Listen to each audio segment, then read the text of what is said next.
mau tampil misalnya ya, semualah selalu menjanjikan, tapi kan ujungnya sampai hari ini tidak ada perbaikan. Coba Anda bayangkan, satu itu kondisi itu. Yang kedua kondisinya ketika misalnya kita di dalam pendidikan sistem daring sekarang. Oke ya, PJJ lah. PJJ. COVID, kita bisa memahami semua itu, tapi bagaimana persoalan-persoalan dihadapi oleh masyarakat ketika kita bicara masyarakat yang di pedalaman, Pak. Mereka tidak punya kuota, mereka tidak punya mereka tidak jaringan punya, jelek, alat gadget itu ya. Bagaimana mereka akan belajar efektif, Pak?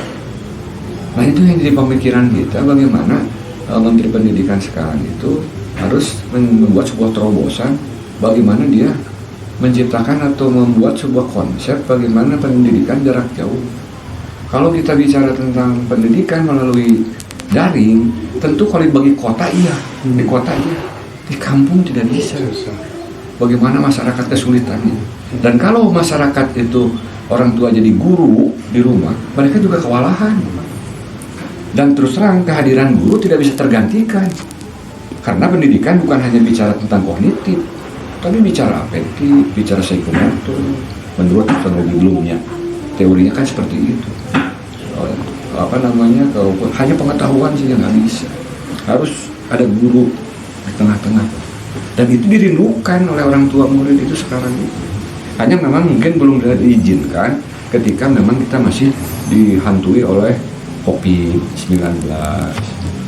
Yang hanya barangkali ada beberapa permintaan dari beberapa elemen masyarakat agar sekolah dibuka dengan satu asumsi bahwa kunaon sekolah ditutup, hari pasar dibuka, mall dibuka, mall dibuka, destinasi wisata dibuka, gitu maksudnya. Kira-kira mereka membuat studi komparasi seperti itu. Nah kalau menurut Pak Haji tentang bahwa sekolah itu diliburkan, yang lain dibuka, menurut Pak Haji sendiri pandangannya seperti apa? Itu bukan diliburkan sebetulnya, mereka itu sekolah, cuman sistem PJJ, pendidikan jarak jauh atau daring lah sistemnya. Sebetulnya tidak diliburkan, semua juga dosen diharapkan memberikan sebuah materi sama-sama lah kita yang di dunia pendidikan perguruan tinggi. Sekolah juga guru membuat itu. Hanya kan semua melalui daring. Kalau bicara daring harus punya alat, ya kan? Harus punya kuota. Nah ini persoalan bagi masyarakat kita. Jadi kalau gitu, kalau terlalu lama, maka menurut pendapat saya akan terjadi sebuah proses pembodohan yang masif lah gitu. Ya, bukan berarti gitu kita menabrak aturan pemerintah dalam suasana COVID ini, tapi kalau terlalu lama, kenapa tidak hadirnya guru di tengah-tengah kelas? Bagi para praktisi pendidikan, Anda pernah dengar kemarin ketika ada seorang masyarakat yang namanya Dede Iskandar di Garut. Beliau membuat sebuah postingan yang menyatakan bahwa guru itu gaji buta. Guru itu tidak bekerja. Apa benar guru tidak mau bekerja? Tidak, kalau guru mau. Nah itu sampai di demo kan? Karena ucapannya yang tidak rasional. Jadi seolah-olah kejadian ini guru yang tidak mau ngajar dan tidak harus digaji karena dia makan gaji buta. Saya pikir guru kan ngajar, nggak ada sekolah libur kan? Ya, Pak Aris juga tahu kalau kita ngajar kan ngajar. UAS kita kasih soal, kita ngasih materi melalui berbagai macam cara lah. Mau dengan cara WhatsApp, mau cara dengan Google Classroom, video, ya Google Classroom, Zoom, gitu. Kalau menurut Pak Haji idealnya harusnya kapan segera KBM? Kalau menurut pendapat saya, yang memang Gubernur kemarin mengambil sebuah kebijakan bagi yang zona hijau boleh untuk melakukan tatap muka. Saya pikir ya kita jangan hanya melihat zona hijau aja, zona yang lain pun boleh-boleh saja dilihat dengan satu asumsi bahwa mungkin proses pembelajarannya dirubah. Misalnya kalau anak banyak dikhawatirkan takut terjadi interaksi sentuhan yang social distancingnya dikhawatirkan, maka misalnya sekolah itu dibagi dua lah, pagi kelas ini 10 orang, 20 orang, nanti 20 orang, tidak, tapi ada tetap muka. Karena mereka perlu bersosialisasi kan anak-anak. Coba bayangin anak-anak bukan belajar ya mereka. Karena mau pakai apa dia dari nggak punya, kota nggak punya, ke warnet jauh, perlu pakai duit, akhirnya ulin we. Apalagi gambarannya di Kabupaten Sukabumi mungkin gambarannya seperti Di itu, pedalaman seperti itu, jujur aja, itu realita, realistis. Kalau di kota ya mungkin lah, tapi ada di kota pun tidak seperti yang kita bayangkan mereka waktu belajar. Orang tuanya banyak jengkel, Pak, karena orang tua tidak bisa jadi guru. Pak Ahmad merasakan sebagai guru kan, anak-anak lebih nurut ke gurunya ketimbang ke orang tuanya, sekalipun kita guru.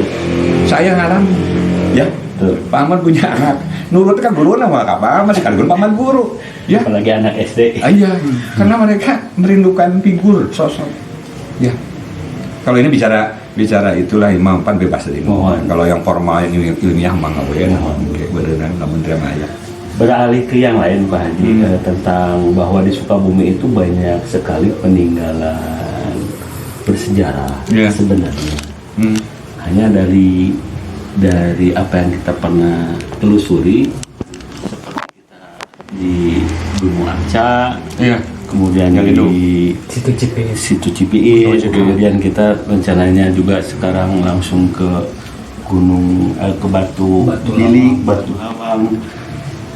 Dari yang pernah kita berkunjung atau telusuri itu sepertinya ada pengabaian. Nah, kita mohon pendapatnya dari Pak Haji yang pernah Cagar di budaya. Dinas Pendidikan dan Kebudayaan. Iya. Bagaimana? Ya, kalau mendapat saya begini ya, kalau sebetulnya kalau kita bicara tentang pendidikan kebudayaan, harusnya itu menjadi sebuah paket. Bagaimana paket pendidikan formal dan kebudayaan yang harus dibangun agar jadi memberikan kontribusi terhadap pendidikan juga. Hanya persoalannya sering yang saya lihat adalah mereka itu sering kurang perhatikan, karena bagaimanapun juga kan sesuatu yang harus dibangun, sesuatu harus dikembangkan, sesuatu harus dibesarkan, itu tidak terlepas dari anggaran kan. Inilah yang sering di dalam sebuah rencana kadang-kadang itu kurang sentuhan yang maksimal. Jadi seolah mereka nggak ngerti apa itu, padahal itu sangat sekali bermanfaat bagi kita. Nggak ada orang yang tidak maju karena merupakan sebuah historis, sebuah sejarah, sebuah kebudayaan, kan harus diperhatikan. Hanya mereka tidak, kadang-kadang mereka bicara yang real, yang praktis, yang praktis saja. SD rusak berapa, ya perbaiki. Tapi pernah nggak ke sana? Destinasi apa, bukan destinasi ya? Peninggalan itu sejarah. yang ujungnya bisa bermanfaat, bisa jadi sebuah destinasi kan? Betul. Kalau bicara destinasi bisa mendapatkan income. Ini yang kurang disentuh. Saya ingin bupati seperti yang akan datang berpikir seperti itu. Sekalipun Pak Marwan 2 kali, mau siapapun lah.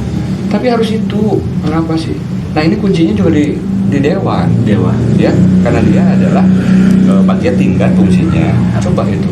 Mereka nggak ngerti. Jadi ada persoalan political will yang Jelas.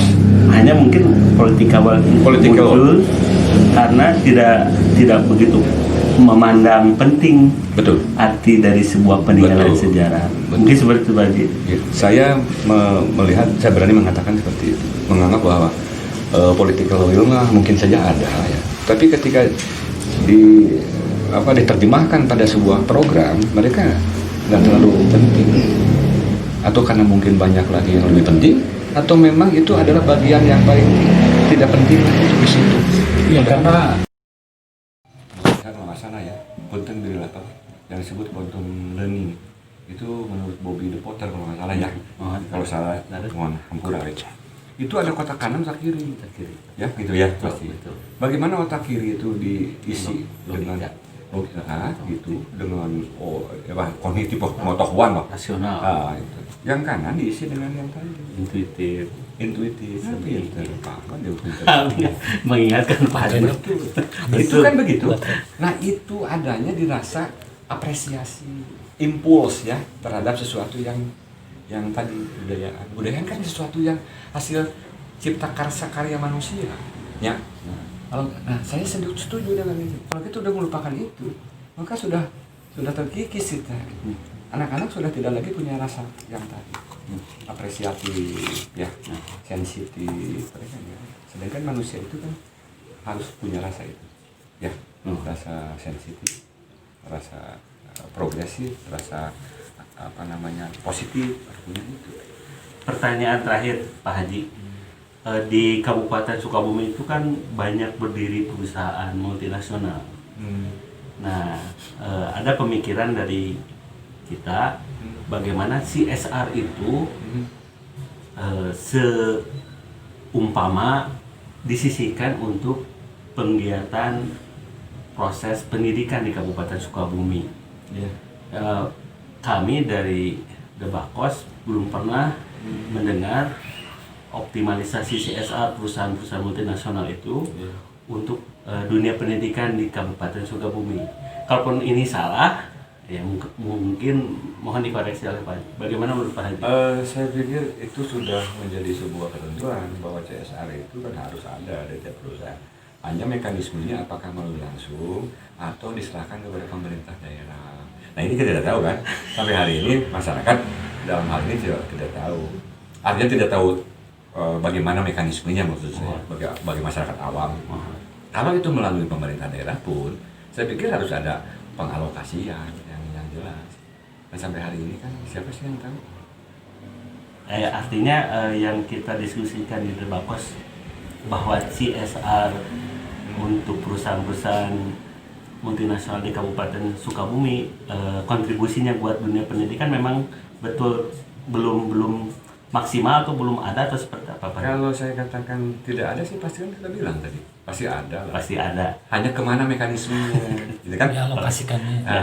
Kemana gitu ya? Iya. Mendistribusikannya kemana? Iya. Kalau ke pemerintah daerah artinya pemerintah daerah yang harus mensplit kan gitu. Oh iya. Ini untuk ini, untuk ini, untuk ini. Kita kan sampai hari ini ya namanya uang sudah masuk ke kas daerah dan tadi kan mereka kewenangannya ada di mereka. Mungkin untuk pengetahuan Debakos dan pemirsa channel Debakos juga, kalau mekanisme CSR yang Pak Haji tahu tentang itu, sepanjang saya tahu sih enggak, yang dengar ya. Ya. Kalau dengar nggak tahu beda kan. Ya.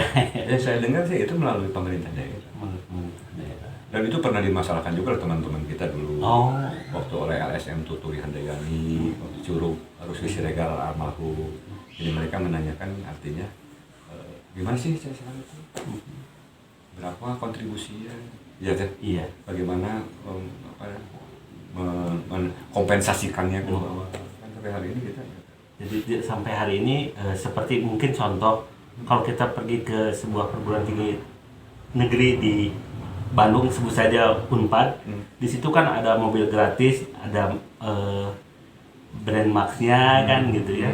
Itu kita tahu katanya memang dari CSR-nya yang memberikan mobil itu sampai gratis ke mahasiswa. Ya itu mungkin secara langsung ya, Iya. dari perusahaan ke lembaga tertentu. Kalau di Indonesia, di Sukabumi kan sampai hari ini kan saya pikir STI belum pernah nerima perusahaan. Kalau nggak punya juga mobil sendiri. Pak Hadi, terima kasih untuk Sama-sama. kesempatannya dan lain waktu kita akan berbincang soal yang lain. Siap. Hari ini kita lantaran baru pertama kali ke sini bersilaturahmi dengan tokoh dunia pendidikan Kabupaten Sukabumi yang Terlalu besar. memang beliau sudah pernah banyak berkecimpung di dunia pendidikan, termasuk di birokrasi dunia pendidikan, pernah menjadi ya istilah nama Kihanap nepi ka luhur. Punten Dari mah guru SD, kepala SD, dari guru SD, kepala SD, PTD, Subag TU, sekretaris, terus kepala dinas, dan terakhir juga pernah jadi kepala Asisten daerah. asisten daerah dan ketua PGRI Kabupaten 2 periode, kemudian sekarang di wakil ketua PGRI Jawa Barat. Alhamdulillah. Nah demikian pemirsa Debakos, pertemuan kita hari ini sangat syarat makna dan insya Allah ini bukan pertemuan yang terakhir, tapi ini adalah pertemuan yang munggaran. Di lain waktu kita akan berbincang-bincang soal yang lain, bisa jadi termasuk soal kebudayaan lebih khusus, soal politik, ataupun yang menurut kita bisa kita dapatkan ilmunya dari beliau, karena beliau pun kalau berbicara politik beliau salah satu dosen di salah satu perguruan tinggi tiga perguruan tinggi. Tiga perguruan tinggi.